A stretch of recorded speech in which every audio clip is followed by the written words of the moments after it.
Hi friends, എൻ്റെ പേര് സുധീഷ് രാഘവൻ. ഇന്ത്യയിലെ നമ്പർ 1 ഓൺലൈൻ ലേണിംഗ് പ്ലാറ്റ്ഫോമായിട്ടുള്ള അൺഅക്കാദമിയിൽ കേരള PSCയുമായി ബന്ധപ്പെട്ട ക്ലാസ്സുകൾ എടുക്കുന്ന ഒരു വെരിഫൈഡ് എഡ്യൂക്കേറ്ററാണ്. ഈ പ്ലാറ്റ്ഫോമിൽ ഏകദേശം 33ഓളം കോഴ്സുകളും 410ഓളം ലെസൺസും ഞാൻ അപ്ലോഡ് ചെയ്തിട്ടുണ്ട്. അപ്പോൾ ഈ ക്ലാസ്സുകളെല്ലാം തന്നെ സൗജന്യമായിട്ട് നിങ്ങൾക്ക് കാണാനായിട്ട് സാധിക്കും. നിങ്ങൾക്ക് ഈ ക്ലാസ്സുകൾ ഇഷ്ടപ്പെടുകയാണെങ്കിൽ സുധീഷ് രാഘവൻ എന്ന പേരിലുള്ള ഈ പ്രൊഫൈൽ ഫോളോ ചെയ്യുക.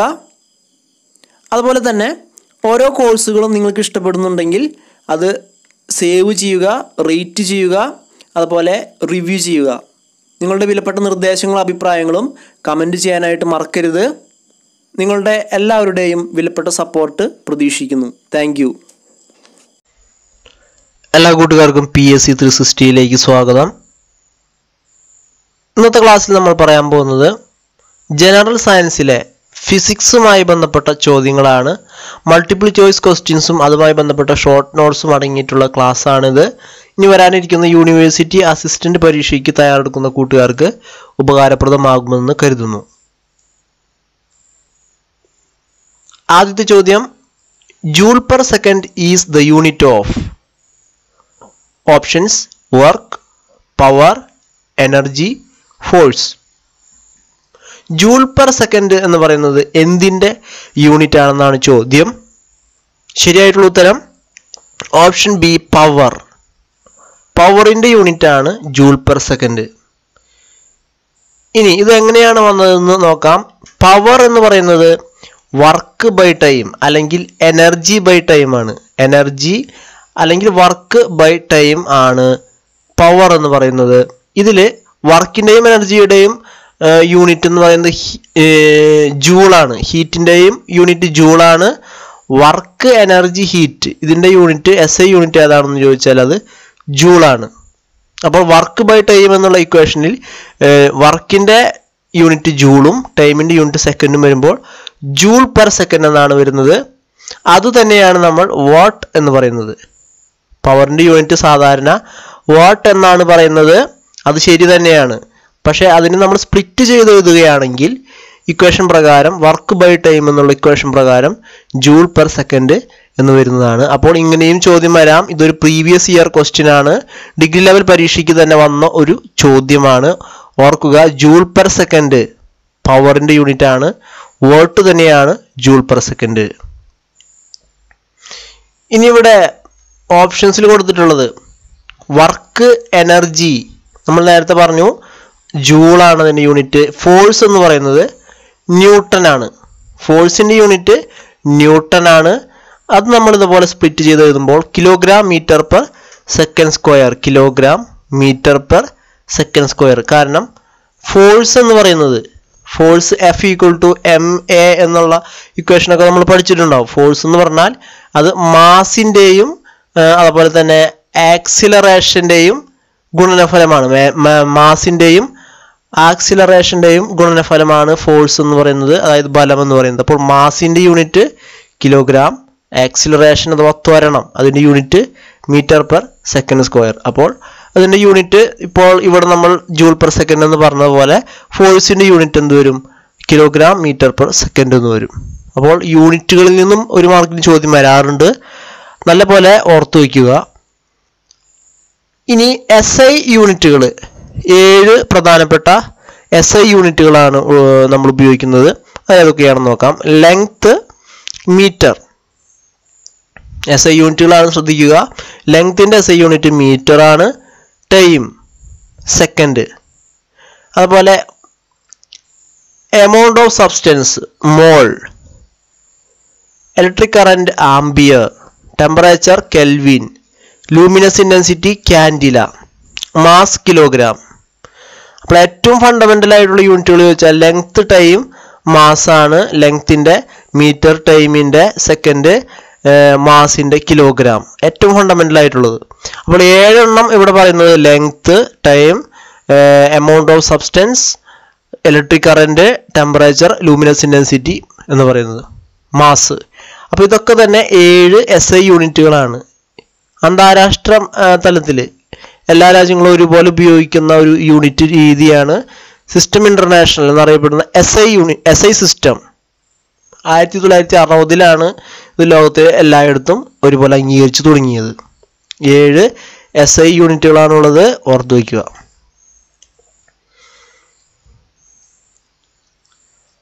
അടുത്ത ചോദ്യം, if a mirror has a focal length of plus 15 cm, it is a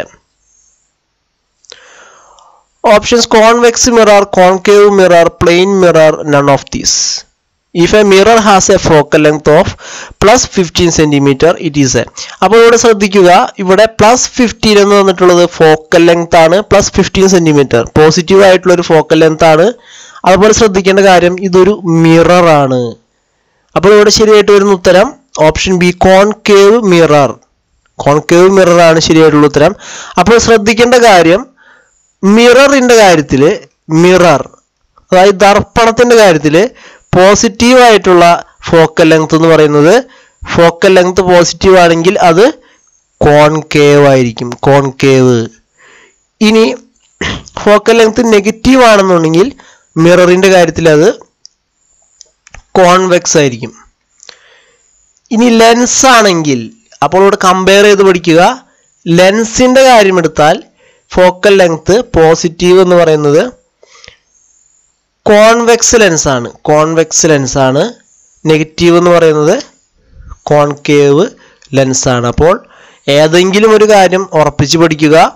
concave, convex, ലെൻസോ അല്ലെങ്കിൽ മിററോ ഒരെണ്ണം ഉറപ്പിച്ച് പഠിക്കുക. അപ്പോൾ കൺഫ്യൂഷൻ ഉണ്ടാകില്ല.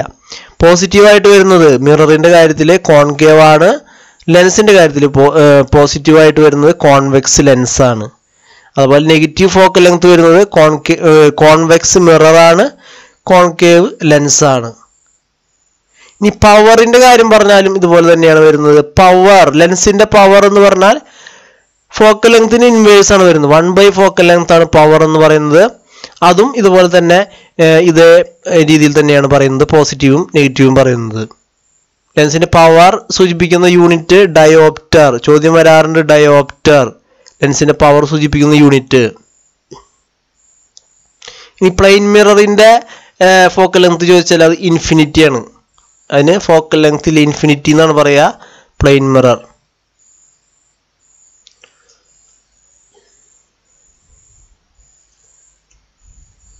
ഇനി കോൺകേവ് മിററിന്റെ കുറച്ച് കാര്യങ്ങൾ നമ്മളിവിടെ സൂചിപ്പിച്ചിട്ടുണ്ട്. കോൺകേവ് മിററിന്റെ പ്രത്യേകത, റിഫ്ലക്റ്റിംഗ് സർഫസ് കർവ്ഡ് ഇൻവേർഡ്സ് ആണ്. ഉള്ളിലേക്ക് കുഴിഞ്ഞിരിക്കുന്ന റിഫ്ലക്റ്റിംഗ് സർഫസ് ആണ് കോൺകേവ് മിററിനുള്ളത്. ഇതിന്റെ ഇമേജിന്റെ പ്രത്യേകത, ഇതിലൊരു ഇമേജ് രൂപം കൊള്ളുകയാണെങ്കിൽ അത് റിയൽ ആയിരിക്കും. ഇതിലുള്ള ഇമേജ് റിയൽ ആയിട്ടുള്ള ഇമേജ് ആയിരിക്കും, അതും ഓർത്തു വയ്ക്കുക. അതുകൊണ്ടാണ് പോസിറ്റീവായിട്ട് വരുന്നത്. ഇത് പോസിറ്റീവ് ഫോക്കൽ ലെങ്ത് എന്ന് പറഞ്ഞാൽ റിയൽ ഇമേജ് ആയിരിക്കും. റിയൽ ഇമേജ് ഉള്ളതിന് മാത്രമേ പോസിറ്റീവ് ആയിട്ടുള്ള ഫോക്കൽ ലെങ്ത് ഉണ്ടായിരിക്കുകയുള്ളൂ.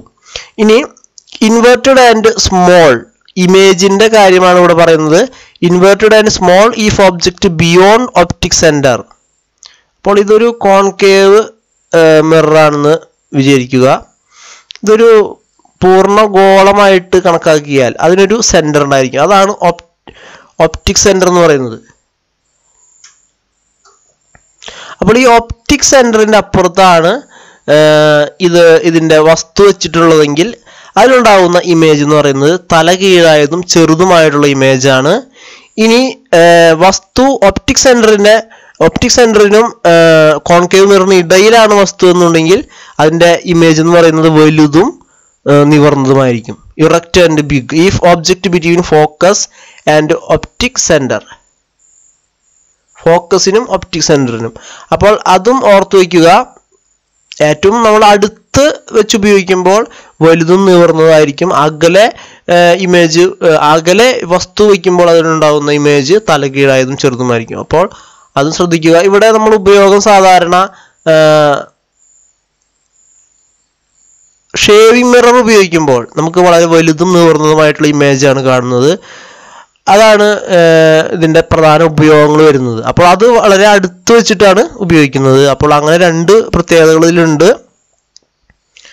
ഇനി പറയാനുള്ളത് ഇതിന്റെ ആപ്ലിക്കേഷൻസ് ആണ്. കോൺകേവ് മിററിന്റെ ആപ്ലിക്കേഷൻസ് പ്രധാനമായിട്ടും റിഫ്ലക്റ്റിംഗ് സർഫസ് ആയിട്ടാണ് ഉപയോഗിക്കുന്നത്. Solar cooker, search light, head light, വാഹനങ്ങളുടെ ഹെഡ്ലൈറ്റ് അതിലൊക്കെ റിഫ്ലക്ടറായിട്ട് ഉപയോഗിക്കും. അതുപോലെ devices used by dentist and ENT surgeon, ഡെന്റിസ്റ്റുകൾ, ENT സർജന്മാർ അവരൊക്കെ ഉപയോഗിക്കുന്ന, അതായത് അവർ വലുതാക്കി കാണാനായിട്ട് ഉപയോഗിക്കുന്ന ഉപകരണത്തിൽ കോൺകേവ് മിററാണ് ഇതിൽ ഉപയോഗിക്കുന്നത്. അടുത്ത ചോദ്യം, a person is standing in front of a wall and makes a sound. What should be the normal minimum distance between the person and the wall so that the person hears echo? ഒരു വ്യക്തി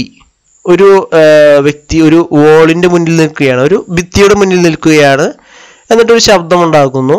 അപ്പോൾ echo ഉണ്ടാവാനായിട്ട് ആ ഭിത്തിയും അയാളും തമ്മിലുള്ള കുറഞ്ഞ ദൂരം എത്രയാണെന്നാണ് ചോദ്യം. ശരിയായിട്ടുള്ള ഉത്തരം ഓപ്ഷൻ ഡി 17 മീറ്റേഴ്സ്. 17 മീറ്ററെങ്കിലും അകലം വേണം. അതായത് ഒരു വ്യക്തി നിൽക്കുകയാണ്, അയാളും ഒരു വോളും തമ്മിൽ, ഇതൊരു വോളാണെന്ന് സങ്കല്പിക്കുക. അപ്പോൾ ഈ വ്യക്തിയും ഈ വോളും തമ്മിലുള്ള ദൂരം എത്രയായിരിക്കണം? ചുരുങ്ങിയത് 17 മീറ്ററെങ്കിലും ദൂരമുണ്ടായിരിക്കണം. ചുരുങ്ങിയത് 17 മീറ്ററെങ്കിലും ദൂരമുണ്ടായിരിക്കണം. അപ്പോൾ അയാളുണ്ടാക്കുന്ന ആ ശബ്ദം നേരെ സഞ്ചരിച്ച് ഭിത്തിയിൽ തട്ടി എക്കോ ഉണ്ടാകാനായിട്ട്, പ്രതിധ്വനി അഥവാ എക്കോ ഉണ്ടാകുവാനായിട്ടുള്ള വായുവിലെ കുറഞ്ഞ ദൂരപരിധിയാണ് 17 മീറ്റർ. ഇനി ഈ വ്യക്തി ജലത്തിനടിയിലാണെങ്കിൽ അത് 70 മീറ്ററാണ് മിനിമം വരുന്നത്. ജലത്തിൽ എക്കോ ഉണ്ടാവാനായിട്ടുള്ള കുറഞ്ഞ ദൂരപരിധി 70 മീറ്ററാണ്. വായുവിൽ അത് 17 മീറ്ററാണ്. അതും ഓർത്ത് വയ്ക്കുക.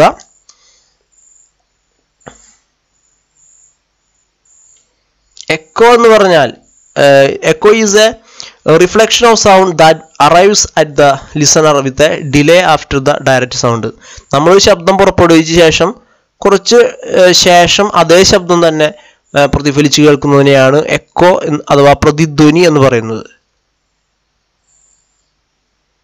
അടുത്ത ചോദ്യം, yellow light is A combination of dash primary colours. Options blue green, red blue, red green, red blue and green. Yellow colour എന്ന് പറയുന്നത് ഏതൊക്കെ കളേഴ്സിന്റെ കോമ്പിനേഷൻ ആണെന്നാണ് ചോദ്യം. ശരിയായിട്ടുള്ള ഉത്തരം റെഡ് ആൻഡ് ഗ്രീൻ, ചുവപ്പും പച്ചയും കൂടി കലർന്നതാണ് യെല്ലോ എന്ന് പറയുന്നത്. ഇവിടെ ചിത്രത്തിന്റെ സഹായത്തോടെ നമുക്ക് വളരെ വിശദമായിട്ട് തന്നെ നോക്കാം. ഇവിടെ പ്രാഥമിക വർണ്ണങ്ങൾ അഥവാ പ്രൈമറി കളേഴ്സ് എന്ന് പറയുന്നത് ഏതൊക്കെയാണ്? പ്രൈമറി കളേഴ്സ് എന്ന് പറയുന്നത് blue, green, red. Primary colours എന്ന് പറയുന്നത് ബ്ലൂ, അതുപോലെ തന്നെ ഗ്രീൻ, റെഡ്. ഇത് പറയുന്നത് പ്രകാശത്തിന്റെ കാര്യത്തിലാണെന്ന് കൂടി ഓർത്തു വയ്ക്കുക. പ്രാഥമിക വർണ്ണങ്ങൾ, പ്രൈമറി കളേഴ്സ്. ഇത് പ്രൈമറി കളേഴ്സ് എന്ന് പറയാൻ കാരണം മറ്റു കളേഴ്സ് മിക്സ് ചെയ്തിട്ട് ഈ ഒരു കളർ ഉണ്ടാക്കാനായിട്ട് സാധിക്കില്ല. ഏറ്റവും ഫണ്ടമെന്റൽ, ഏറ്റവും പ്രൈമറി ആയിട്ടുള്ളത് റെഡ്, ഗ്രീൻ, ബ്ലൂ. ഇനി ദ്വിതീയ വർണ്ണങ്ങൾ അഥവാ സെക്കൻഡറി കളേഴ്സ് എന്ന് പറയുന്നത് രണ്ട് പ്രൈമറി കളേഴ്സ് കൂടി ചേരുമ്പോൾ ഉണ്ടാകുന്നതാണ് സെക്കൻഡറി കളേഴ്സ്. അപ്പോൾ ഇവിടെ ചോദിച്ചിരിക്കുന്നത് ഗ്രീനും റെഡും കൂടി ചേരുന്നതാണ്. യെല്ലോ എന്തിന്റെ കോമ്പിനേഷൻ ആണെന്നാണ് ചോദ്യം. അപ്പോൾ യെല്ലോ എന്ന് പറയുന്നത് എന്തിന്റെ കോമ്പിനേഷൻ ആണ്? ഗ്രീനും റെഡും കൂടി ചേരുമ്പോൾ ഉണ്ടാകുന്ന കോമ്പിനേഷനാണ് യെല്ലോ എന്ന് പറയുന്നത്. ഗ്രീനും ബ്ലൂവും കൂടി ചേരുമ്പോൾ ഉണ്ടാകുന്ന സെക്കൻഡറി കളറാണ് ഇത് സിയാൻ. ഇവിടെ ചിത്രത്തിൽ കൊടുത്തിട്ടുള്ളതാണ് സിയാൻ എന്ന് പറയുന്നത്. പച്ചയും നീലയും കൂടി കലർന്ന ഒരു കളറാണ് സിയാൻ.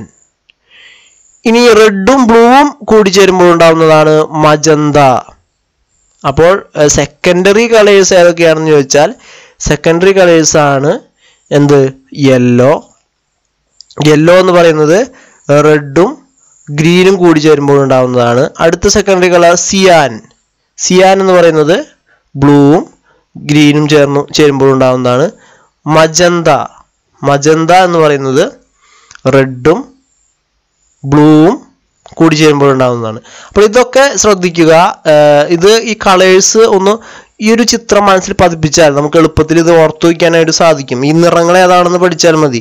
യെല്ലോ, അതുപോലെ മജന്ത, സിയാൻ, അതൊക്കെ ഈ ചിത്രത്തിന്റെ സഹായത്തോടു കൂടി തന്നെ നമുക്ക് ഓർത്തു വയ്ക്കാം. അതിന് വേറെ കോഡുകളൊക്കെ പഠിച്ചു വയ്ക്കുന്നവരുണ്ട്. പക്ഷെ ഒന്നും അറിയാതെ, ഒരു ലോജിക്കില്ലാതെ നമ്മളൊരു കോഡ് പഠിച്ചു വെച്ചിട്ട് കാര്യമില്ല. അപ്പോൾ അത് തെറ്റിക്കാനുള്ള സാധ്യത കൂട്ടുകയുള്ളൂ. അപ്പോൾ ഒരു ഇമേജിന്റെ രൂപത്തിൽ നമ്മൾ അത് സ്റ്റോർ ചെയ്ത് വയ്ക്കുക.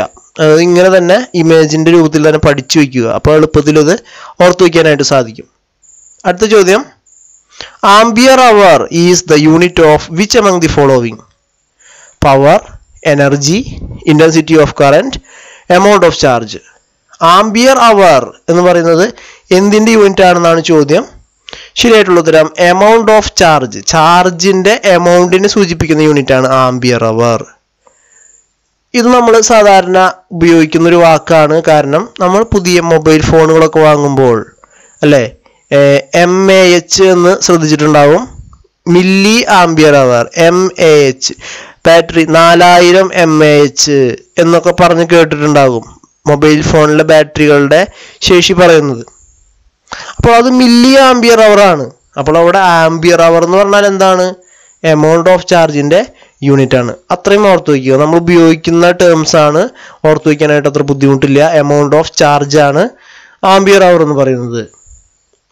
എമൗണ്ട് ഓഫ് ചാർജ് എന്ന unit ampere hour, amount of ചാർജിന് യൂണിറ്റ് ആണ് ആംബിയർ അവർ. ഇന്ന് നമ്മൾ ഏതൊക്കെ ചോദ്യങ്ങളാണ് പഠിച്ചത് നമുക്ക് നോക്കാം.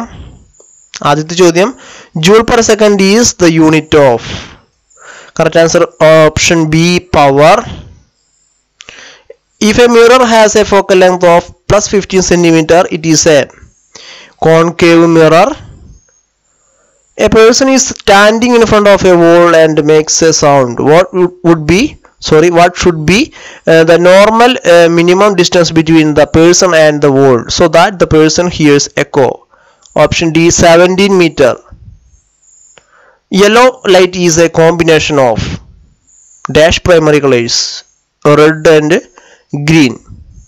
Ampere hour is the unit of which among the following? Amount of charge. ഇന്നത്തെ ക്ലാസ് എല്ലാവർക്കും ഉപകാരപ്പെട്ടു എന്ന് പ്രതീക്ഷിക്കുന്നു. നിങ്ങൾ ആദ്യമായിട്ടാണ് PSC 360യുടെ ഈ വീഡിയോ കാണുന്നതെങ്കിൽ തീർച്ചയായിട്ടും ചാനൽ സബ്സ്ക്രൈബ് ചെയ്യുക. ഏറ്റവും പുതിയ നോട്ടിഫിക്കേഷൻ ഏറ്റവും ആദ്യം ലഭിക്കുന്നതിനായിട്ട് തൊട്ടടുത്തുള്ള ബെൽ ബട്ടൺ എനേബിൾ ചെയ്യുക. എങ്കിൽ മാത്രമേ ഞാൻ അപ്ലോഡ് ചെയ്യുന്ന ക്ലാസ്സുകൾ നിങ്ങൾക്ക് നോട്ടിഫിക്കേഷനായിട്ട് പെട്ടെന്ന് ലഭിക്കുകയുള്ളൂ.